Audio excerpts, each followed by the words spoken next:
Chapter 1. Aether Pilot.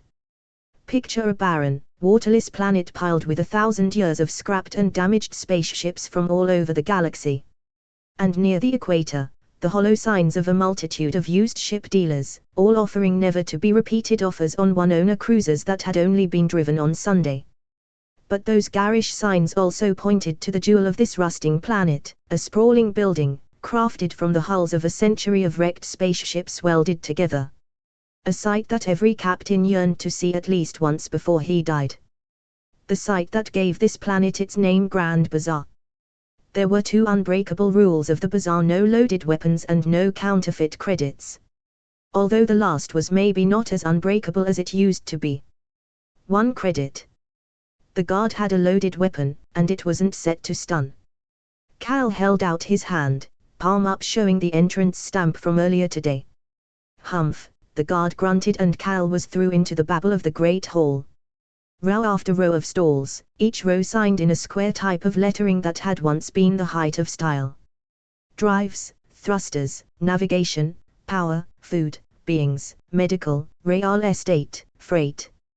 His freight deal already organized, he pushed his way toward the lines under the beings sign. This narrow row seemed even louder, every trader trying to out-yell his competition. "Solidia Minx, only 600 today for you, sir," a trader furtively whispered close to Cal's ear. 10 to choose from. The trader's hand now touching Cal's side.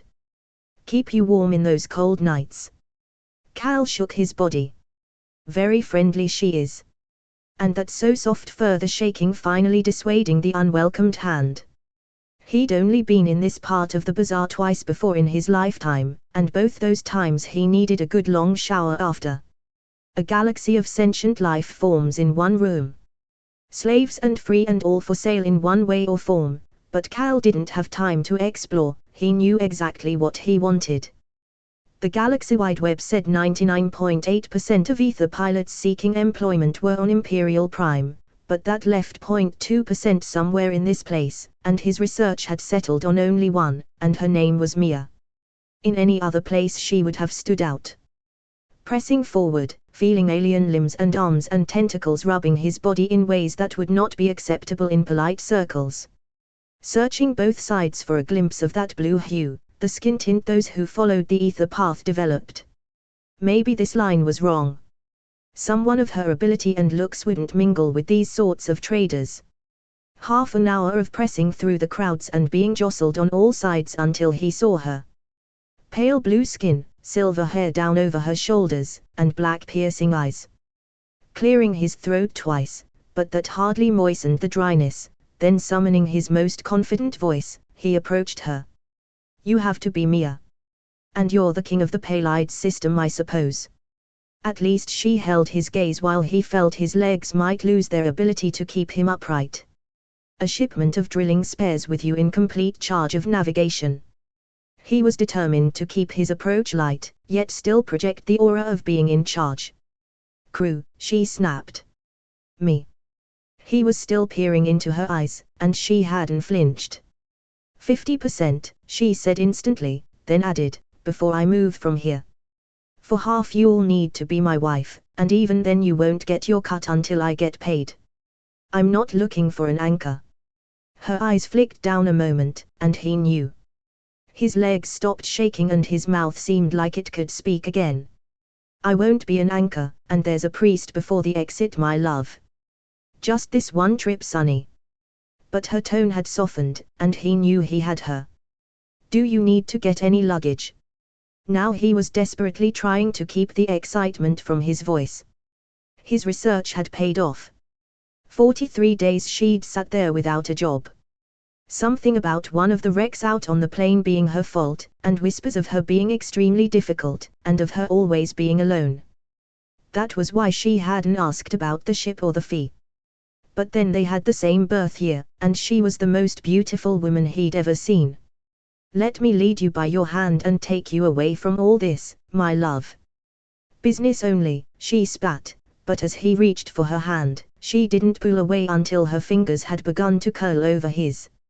Hardly remembering the trip back through the Great Hall and then through the security point where he was sure the guard gave him a look of envy as he passed with Mia by his side. Then striding confidently on the long walk through the landing site toward his ship, feeling more powerful with every step. This was his home, and she was the woman he wanted to share it with. The Sea Stallion. The first words Mia uttered since they'd left the Great Hall. Is that your idea of a juvenile joke? The name my craft was built with. The sea referring to the Sea of Aether, and she was one of the first of the great Aether battle cruisers of the Imperial Empire. They were standing on the landing before the main hatch, the ship name fashioned from raised brass letters. Letters he kept polished till they gleamed. I'm surprised the museum sold this antique. Mia's head was turning left and right, following the sleek lines of the vessel, all as perfect as the day it was made. Fully refitted 200 years ago. Wait till you see inside. It's tradition that I carry you over the threshold. That's not my tradition, she said, striding toward the hatchway, one hand out for her blue fingers to brush over that polished brass. The freight loaded, she added, almost as an afterthought. Loaded, secured and ready to fly. Straight ahead. I know the way, she said, pacing forward, but her tone was softer now, and one hand was out with her fingers caressing parts of the ship they could reach. By modern standards it might be advertised as a family weekend runabout, but when it was built, 520 years ago, the Sea Stallion was an Imperial Empire battle cruiser. The last word in speed, security, and dependability. The biggest thrusters for a craft of its size. The fastest ether drive then built, and the most powerful suite of weapons then known, although those weapons had been removed when it was converted to freight. Cal followed close behind and caught her intake of breath as she surveyed the control room for the first time. They don't make them like this anymore, do they? He said. Her gaze locked onto the main couch that dominated the room. Large and deeply padded. Each side an armrest, the sides covered with screens and controls, and at the end of each rest, the control joysticks. The pilot's couch. Her control seat. Directly ahead was the wide curved viewport. Toughened and tinted and thick enough to survive a major meteor strike, and still perfectly clear and unmarked after all these years. His captain's chair was behind hers, and with many fewer screens. To the left was what was once the weapons station. Now it was mainly blanked over, with only some knobs for the lower-level protection screens left visible. And to the right was the engineer's station. So many knobs and gauges and screens that he had only managed to learn enough to let him make the thrusters go and stop as needed. Navigation, she called out loudly. No voice control yet. Cal touched the screen on the engineer's console and the big screen to the right of the front view screen lit up. Settings on your screens. The big left screen still blank, it had once been for weapons targeting. She touched the surface of the pilot's chair rather than sit. Real leather, he said softly. Built to last. When she cautiously sat, the automatic system took over, and he watched her face smile a little for the first time as the couch molded itself perfectly into her body, and the pilot's control screens turned to be in correct alignment for her sight. Delivery details coming now, he said as the data transferred from his terminal to her main screen. Her practiced fingers glided over the nav control screen, making the star pattern on the main screen race to match her commands. Left hand on the joystick, the star pattern twisted up and down, and then she added the ether grid pattern and muttered, 2 sharp bends. Grovwell hard bend to end the pattern was stable when she asked, time affected payment I see. 10,000 if we get there in 2 days. Beat that easy. Pull out high and drop in late. Not even a day. They should pay more. I'd heard you were the best, he said. We make a formidable pair. Her head jerked around. So what's your formidable part of this job? She sneered. Getting the best pilot in the galaxy for my ship, he shot back. Well, stop congratulating yourself and finalize landing clearance so I can light this antique up. Hardly into the lowest orbit belt and Mia's hands were all over the ether drive controls.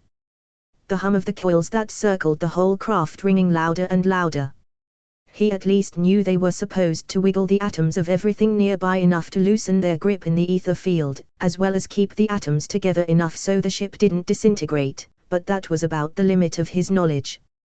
Well, other than only women could be ether pilots because only women had enough empathy to blend with the field and caress it where they chose, and the better the pilot, the faster the craft traveled. An exceptional pilot could cross the span of the entire galaxy in hours, a great pilot in a day, but most took nearly a week. Did your last pilot say about the loose coils? I've never had a pilot, but it passed its registration. Spend your cut on an engineer, laddie.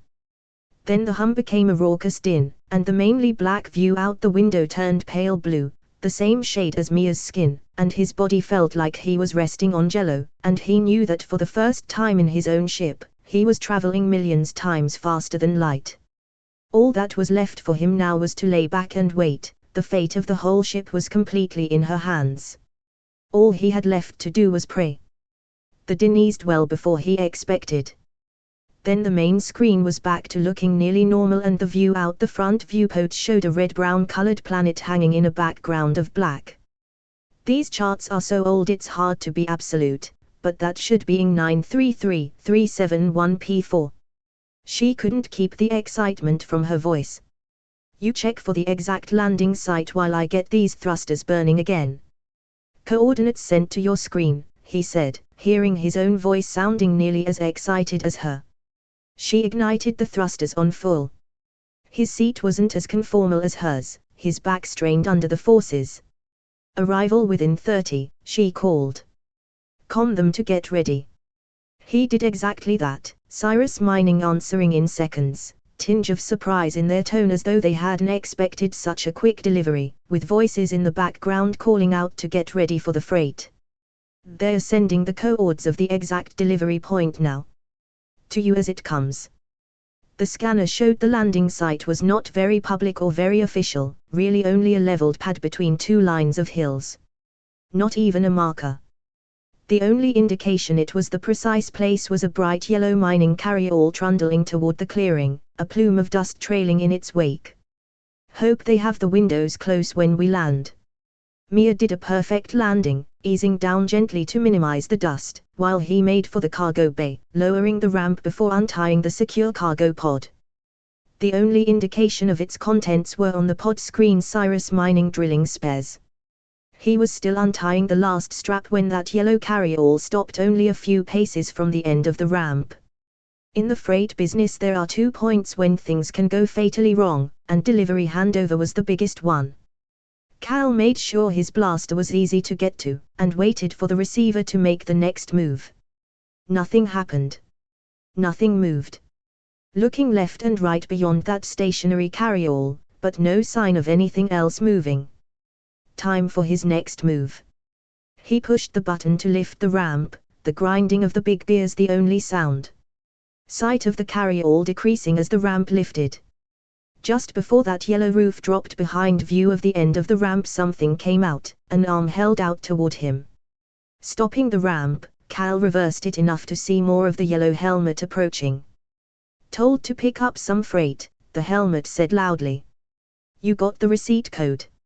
He'd been burnt on that before, but only once. They only said to pick up a pod. The hum and crackle of plasma thrusters warming up vibrated through the floor, and then a metallic voice filled the hold. Unexpected traffic approaching from the rear. It was definitely Mia's voice through the ship's hailing system. Preparing for emergency departure. The helmet turned and bolted toward the carryall, and Cal pushed the button to fully raise and seal the ramp, not bothering tying the freight. The gravity floor would do that. They were airborne before he reached the control room. You did great, he yelled over the whine of thrusters being overloaded. I'll orbit while we sort it out, she said, turning to watch him. These thrusters need work too.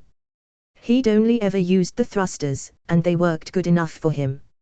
I'll report this attempted delivery and timestamp it so they can't back out. I've had this before. They're only trying to delay to pay less. This time it was a long delay before his call to Cyrus Mining answered. He decided to play it polite.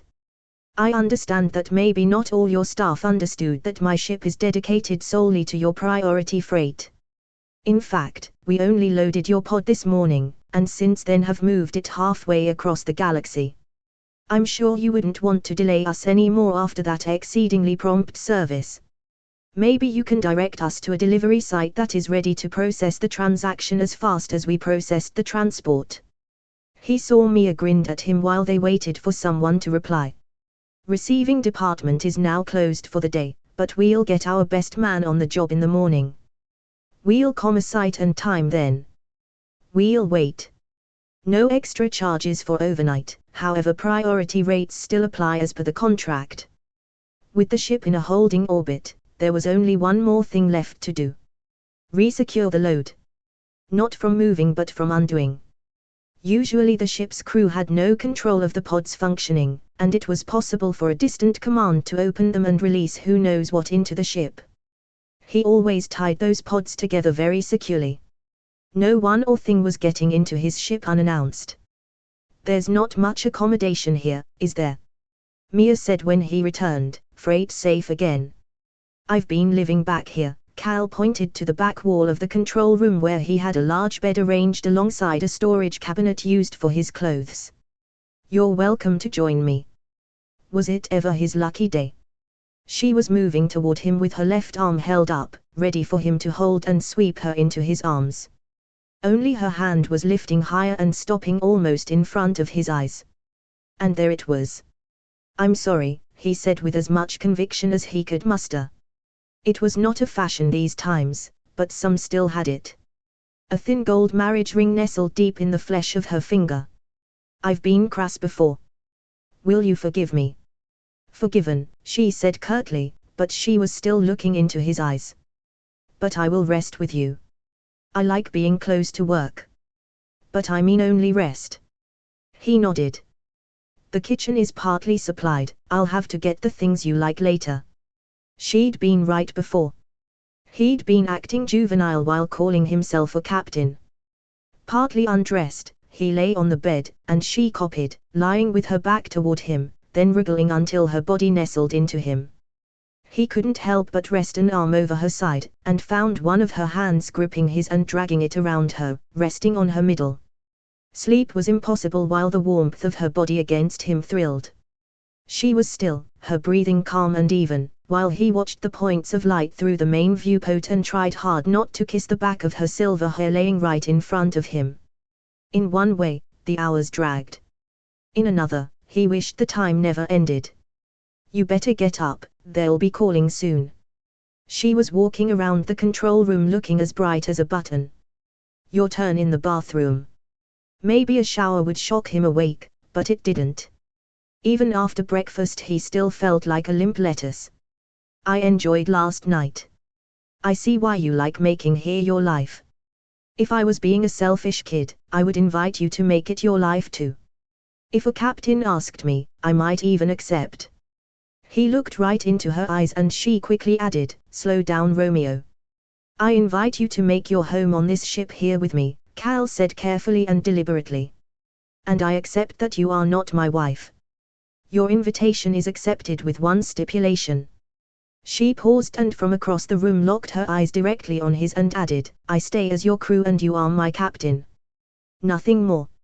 I propose an amendment to your stipulation. That if we both agree, that stipulation can be removed. Accepted, she said brightly. We should shake on it. They did, and the warmth of her palm into his thrilled more than it should, and she was holding her grip well beyond the time he would. It took the chime of the comm to break. The Stallion. Captain here. Mia ran for her console, tapping the coordinates as they were called out. Delivery in 38 minutes. Receipt code available on site. It's still dark at that site, Mia said as soon as the comm link closed. No buildings close on your old charts either. Get us there, pilot. Maybe arrive exactly on the time if you can. And there's a blaster in that box. Cal pointed and she nodded. A slow gliding descent, letting the minutes lazily pass while his heart rate increased. The memory of the warmth of her touch still exciting, hiding the tiredness but clouding his thinking as well. 1 minute. Landing site clear apart from 2 vehicles. Her voice sounding official, as though she was controlling a large battleship. She was flying the approach so gentle it was easy for him to move to the freight hold, and half the ties were off the freight pod before the ship touched the ground. 2 men approaching, she said through the hailer, so he pushed the button to lower the ramp as he heard the thrusters winding down. Your priority freight, gentlemen, Cal said loudly toward the 2 men as they came into sight of the light spilling out the hold. You ready to confirm the codes? One lifted an arm showing the terminal in his hand, and Cal waved an arm to beckon him into the hold. Still saying nothing, the stranger went directly to the pod control screen and entered the access codes. Often at this point, the receiver would open the pod to verify the contents, but he only accessed the movement controls and elevated the pod ready to move. My terminal, Cal said, holding his terminal up. Still without saying anything, the stranger pointed his terminal at Cal's, and it beeped as the receipt code transferred successfully. Need help with moving? Apparently not. The man without the terminal had taken charge of the pod and was guiding it down the ramp. Nice doing business with you, Cal said as both men followed the pod out onto the bare dirt surrounding. Time to get the ramp up and get out of there. Back in a parking orbit, Cal checked the freight note and then his credit account. Mia came to look over his shoulder and she saw the receipt for 10,000. She also saw that 5,000 of that was already transferred out. Your terminal, Cal asked, and as she held it out he transferred the remaining 5,000 into her account. Paying for the ship, she said as Cal's account read only 2 credits. Only enough to get them both back into the bazaar. 50% of all I earn until it's paid. Well, let's get moving and find another job to pay it off quicker. She had the ship speeding through the ether before he'd really settled into his captain's chair. The Sea Stallion Book 1. Big Dreams but No Credits. A Space Adventure. By Mystic Alchemist. Copyright 2023-2024 Mystic Alchemist. All rights reserved. Written in Australian English. This book is a work of fiction.